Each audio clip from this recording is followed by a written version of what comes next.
Que proposer à nos enfants durant ces jours singuliers? Dans nos vies qui se déroulent souvent à 1000 à l'heure, où nous enchaînons le travail, l'école, les activités sportives ou culturelles et la vie d'église, nous n'avons que peu de place pour vivre le temps qui s'écoule. Dès que nous avons un instant, nous sautons sur l'occasion pour aller consulter les derniers messages sur WhatsApp, vérifier nos notifications Facebook, partager une vidéo YouTube. Au quotidien, nous sommes stimulés en permanence, ce qui peut engendrer une réelle panique lorsque notre emploi du temps est bouleversé, que notre planning se vide. Nous essayons alors de nous accrocher à ces repères numériques qui deviennent insatisfaisants car insuffisamment nourrissants en temps de crise.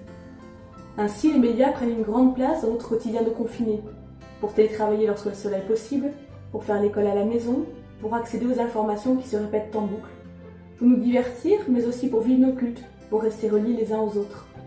Nous pouvons alors chercher à remplacer ce qui constitue nos habitudes, continuer de remplir nos vies de toutes les manières. Et si nous nous autorisions aussi le temps de la pause, de la jachère, de l'ennui?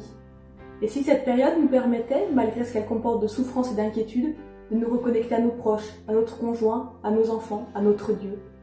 Et si nous prenions le temps de nous reconnecter à la parole divine, à sa méditation, si nous nous reconnections à notre vie intérieure, à nos motivations profondes, à ce qui donne du sens à notre existence? Je m'ennuie.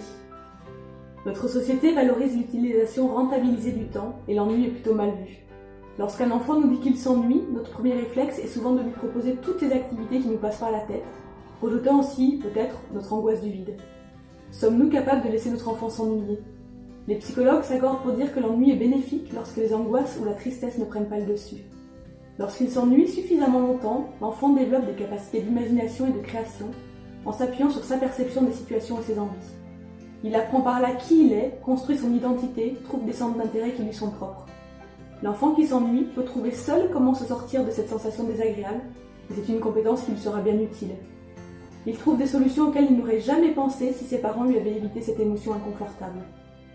L'ennui possède en effet plusieurs effets positifs. L'enfant va développer son autonomie, il apprend à être seul avec lui-même, il cultive sa créativité, il va construire une vision du monde différente, ayant appris à ne pas se tourner vers la facilité, mais sachant prendre le temps de voir les situations sous un autre angle. Et sur le plan de la spiritualité, cette expérience peut nous permettre de retrouver le chemin de notre cœur, de retrouver nos motivations profondes, le sens de nos actes, de retrouver une relation plus authentique avec notre Sauveur.